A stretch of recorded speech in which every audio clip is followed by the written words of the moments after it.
Paz família, sejam todos bem-vindos a mais um episódio do nosso e vosso podcast do canal FDURS. Quem fala para vocês é o professor Gilton Pena e hoje a nossa convidada é a doutora Ebenezer Raimundo. Ebenezer, como é que estás? Graças a Deus está tudo bem, doutor Gilton, como está? Graças a Deus também estou bem. Hoje a dinâmica é um pouquinho diferente. A dinâmica do nosso podcast está ligado com uma série de perguntas que foram apresentadas por alguns seguidores nossos, não é? Eles apresentaram um leque de perguntas e eu vou me submeter apenas a lançar essas perguntas para a doutora Ebenezer. Ela é quem irá responder cada uma dessas perguntas que foram feitas. E o tema está ligado concretamente sobre o regime econômico do casamento.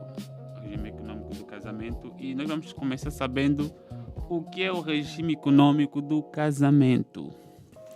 Mais uma vez agradeço pela oportunidade que me foi dada, doutor Gilton, de estar aqui. Falar sobre os regimes econômicos do casamento é falar sobre aqueles conjuntos de regras jurídicas que regulam o patrimônio do casal. Certo. Aquilo que define mesmo o que é de quem vai administrar o quê e como é que é feita a divisão após o casamento ou morte. Quantos tipos de regime existem e o que acontece quando não escolhemos? Na verdade, nós temos em Angola, pelo menos no artigo 49, nós podemos encontrar estabelecidos dois tipos de regime econômico do casamento. Certo. Por um lado, nós temos o regime de comunhão de adquiridos e, por outro lado, nós temos o regime de comunhão, o regime de separação de bens. Certo. No regime de comunhão de adquirido, só para deixar já aqui claro, nós temos os bens comuns e os bens próprios. Isso no regime de comunhão de adquiridos. Okay. É aquele regime automático, ou seja, quando nós não escolhemos nenhum dos dois regimes, a lei entende que nós escolhemos este regime. Uau. Todos os bens que nós adquirimos ao longo da nossa convivência a dois pertencem a nós. Diferente do regime de separação de bens, onde não existe bem comum, só bens próprios. O que é meu, tanto o que eu adquiri antes do casamento como durante o casamento, é simplesmente meu. O seu também é seu. No entanto, para a escolha deste regime, este último regime, que é a separação de bens, é necessário que os nubentes são as pessoas que pretendem casar, que confirmem, que digam ou coloquem na declaração inicial e confirmem no ato da celebração do casamento. Caso contrário, a lei vai entender que nós escolhemos o regime de comunhão de adquiridos, que é um regime supletivo ou de aplicação automática. Olha, aproveitem deixar as vossas dúvidas aqui nos comentários, porque talvez nós possamos realizar mais um outro episódio ligado a isso. E todas essas perguntas, obviamente, que nós vamos empurrar para a doutora Ebenezer, porque ela entende desse assunto melhor do que eu ou melhor do que qualquer outro doutor, exceto outros especialistas na área. A próxima pergunta que deixaram aqui é: em caso de dívidas, como são feitos os pagamentos, se adotarmos o regime de separação de bens? Okay. Nós devemos entender primeiro essa dívida foi destinada a quê? Em regime de comunhão de adquiridos, como cabe ao casal mesmo, a mim e ao meu parceiro no caso, tudo é responsabilidade nossa. Imagine que essa dívida foi contraída para satisfazer necessidades básicas, né, da família. Somos nós que vamos pagar. Ainda que o meu parceiro, ainda que eu contraia essa dívida sem consentimento do meu parceiro, a dívida pertence aos dois. Agora, aquelas dívidas que eu contraí antes de casar, antes de estar com o meu parceiro, eu mesmo é que vou me responsabilizar. Então, o pagamento das dívidas, sobretudo no regime de comunhão de adquirido, é da responsabilidade dos dois quando foi contraída para a satisfação das necessidades básicas de família do casal. O Eduardo questiona se um terreno comprado antes do casamento pode ser considerado um bem comum. Não. Claramente que não. Olha, e aqui eu vou aproveitar e deixar um conselho, né? Sem querer aqui falar mal, tratar mal as mulheres. Aliás, eu também sou mulher.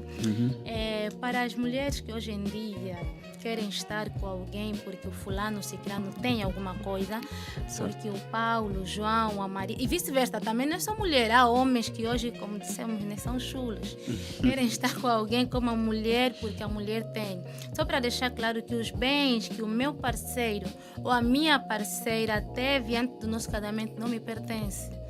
Aquilo é um bem próprio, são bens próprios. Imagine que antes de eu casar com o Paulo ou com o João já tinha carros, já tinha casa, já tinha... Ainda que o João morra, eu não tenho direito àqueles bens. Aqueles bens não vão entrar também, só em partilha, não podem ser partilháveis, porque são bens próprios. Ok, eu não sei se já responde à próxima questão onde o nosso seguidor procura saber se uma casa herdada pode ser considerada um bem comum. Aí sim. Ainda que eu esteja casada, ainda que estejamos casados em regime de comunhão de adquiridos, uma casa doada é considerada um bem próprio e não comum. E herdada, desculpa. Uma casa herdada. Certo. Exatamente. Herdei uma casa do meu pai. Meu pai morreu, a herança, etc. Ele deixou uma casa, um carro, isso aqui. O pai de alguém morreu, deixou ficar aí uma casa para o João, para a Maria. Ainda que o João ou a Maria esteja casado em regime de comunhão de adquiridos, aquela casa é dele, é um bem próprio. Não importa, é um bem próprio. Olha, a Letícia questiona aqui como é feita a divisão dos bens após a morte ou separação. Após a morte, vamos começar pela separação. Após a separação, se o regime for o de comunhão de adquirido, faz semeação, divisão de 50%. Ok. 50% para Maria, 50% para o João, se o regime for de comunhão de adquiridos.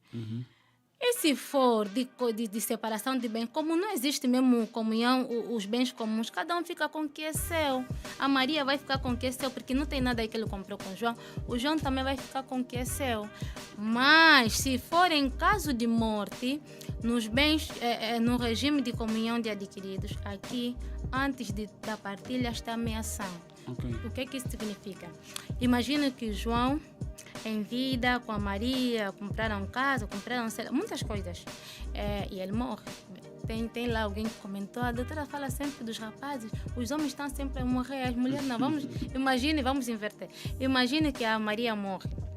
O João, aí, antes de fazerem a partilha dos bens, vai fazer a ameação, 50% dos bens, o João, 50% dos bens para a Maria. Ou os 50% que supostamente seria da Maria, que já não está em vida, é que vai servir como a herança. Será partilhado pelos descendentes, que são os filhos, caso tenham, a excedente, os pais, os irmãos, os sobrinhos. Chamamos um quando o outro não estiver. Chama-se os pais se os filhos não estiverem. E assim sucessivamente. Ok.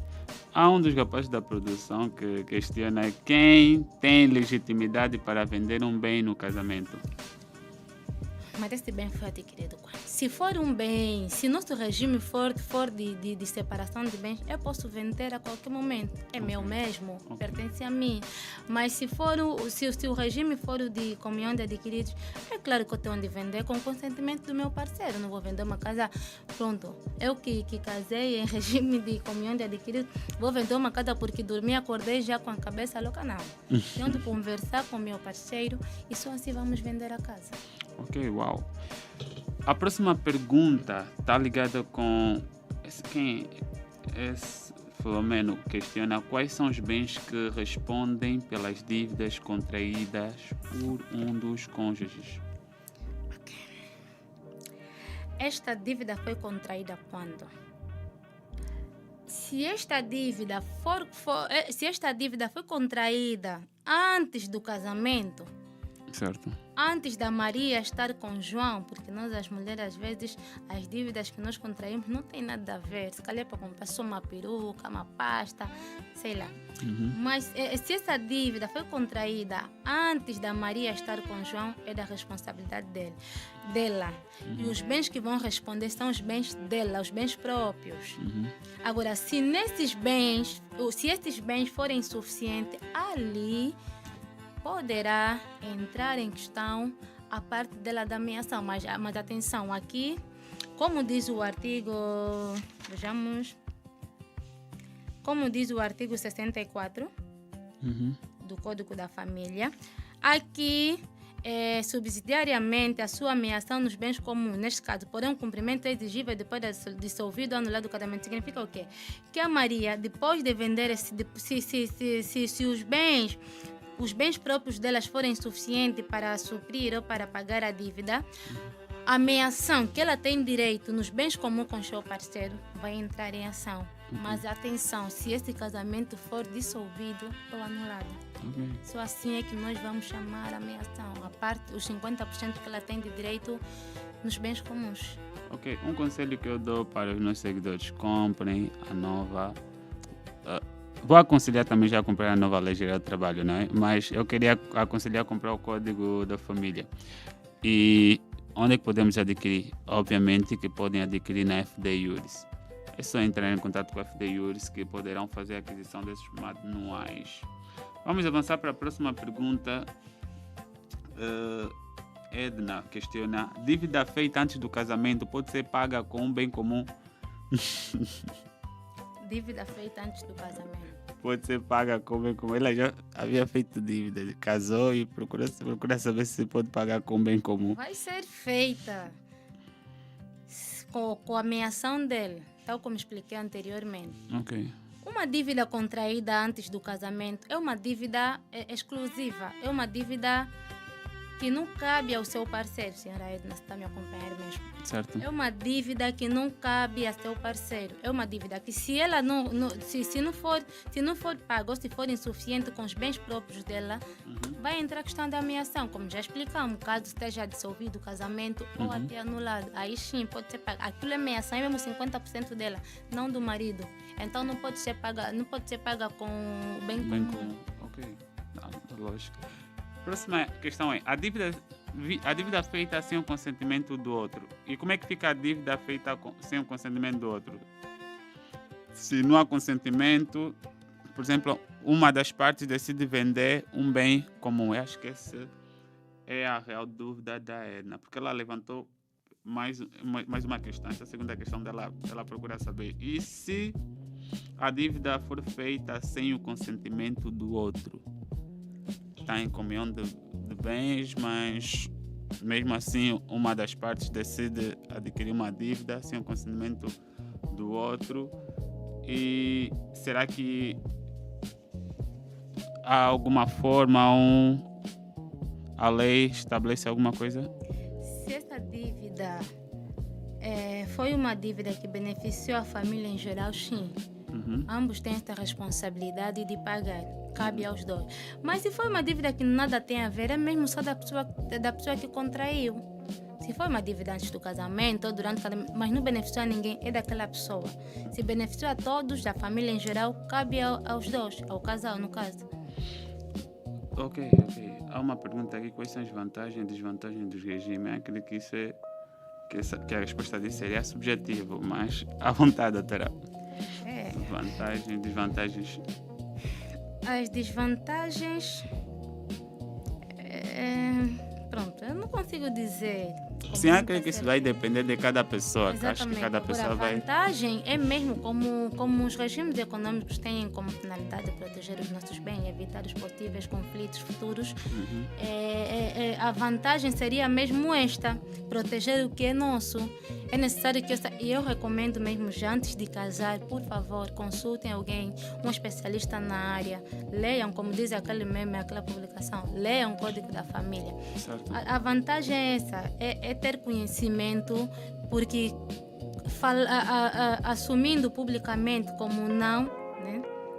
A lei sempre atribui um regime econômico ao casal. Então é necessário que ambos saibam qual é o regime que escolheram e o porquê daquele regime. E qual é o melhor regime para os que querem começar do zero? Para as pessoas que querem casar? E começar do zero. Uma opinião particular. Sim, porque eu acho que também isso vai depender de cada pessoa. Eu acho que seja para as pessoas que querem casar, começar, por exemplo, do zero, uma coisa do gênero. Eu acho que o regime adequado seria o de comunhão de adquiridos. Comunhão de adquiridos por quê? Porque não têm nada os dois e querem começar mesmo do zero. Então, eu acho que seria melhor este regime. Há alguém aqui que questiona se é possível ter bens comuns mesmo sem o casamento. Imagine um casal que vive há mais de 10 anos juntos sem pretensão de casamento.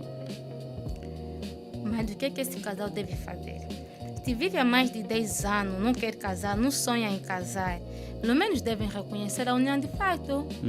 Porque vivem juntos. Aliás, aqui o artigo 112, salvo erro, apresenta os requisitos para o reconhecimento da união de fato. Como já não querem mesmo casar, não têm, mas vivem bem, os requisitos são práticos. Tem o decurso de mais de 3 anos de coabitação, que estamos a falar mesmo aquele que partilha o mesmo teto, mesma cama, criaram laços, etc. E este é o primeiro requisito, né, de curso de 3 anos, capacidade matrimonial e a singularidade. Ou seja, ambos não têm um compromisso com o terceiro. Eles, pelo menos, mesmo que não vão casar, o recomendável é reconhecer a união, que pode ser por ambas as partes, de forma amigável, vão a uma conservação, até porque é rápido mesmo. Um reconhecimento por mútuo acordo é sempre... É o mais viável, é rápido, não demora. Vão a uma conservatória, vão entregar os documentos exigidos, reconhecem a união, vão reconhecer, pelo menos vão ter esta questão dos bens resolvidas também. Há uma questão aqui que só poderia vir mesmo de uma mulher. Diz o seguinte, ela questiona o seguinte: o salário é um bem próprio ou comum? Se o regime de comunhão for, se o regime de casamento for o de comunhão, é claro que é um bem comum. Eu até posso justificar para depois, doutora, tu falou, nós temos aqui, onde é que está? É que depois eu vou colocar também a seguinte questão. Ela procura saber se o salário é um bem próprio ou comum. Eu acredito que na óptica da mulher poder ter o salário do homem. Mas eu gostaria de saber se também se aplica para o salário da mulher, se também... Não, mas estamos a falar, falamos tanto dos bens, né, do patrimônio comum. O salário é sim um patrimônio comum, fundamento legal, a linha B do artigo 51 do Código da Família. É claro que não é só do homem, também da mulher. É mesmo dos dois. Acho que a irmã de casa precisa mesmo ouvir bem essa parte. Não, é para mim, o meu salário e o dele é um patrimônio comum. Acredito que assim concluímos o nosso leque de perguntas. E, mais uma vez agradecer à doutora Ebenezer pela magnífica presença, por essa magna aula e que possamos ter mais vezes a doutora conosco. Com certeza, as dúvidas podem ser colocadas, estaremos aqui para serem respondidas, claro, com base à lei. E é sempre bom porque nós aprendemos com os outros também. Muito obrigada mais uma vez a todos que nos acompanharam. É um prazer. Obrigado. Assim concluímos mais um episódio do nosso vosso podcast do canal da Yuri. Subscreva se ainda não estás a seguir-nos nas diversas redes sociais, comece a seguir-nos, por favor. E deixa aqui nos comentários dúvidas. Se gostaste, deixe o seu like. Se não gostaste, também pode colocar não gostei. Vemos no próximo episódio.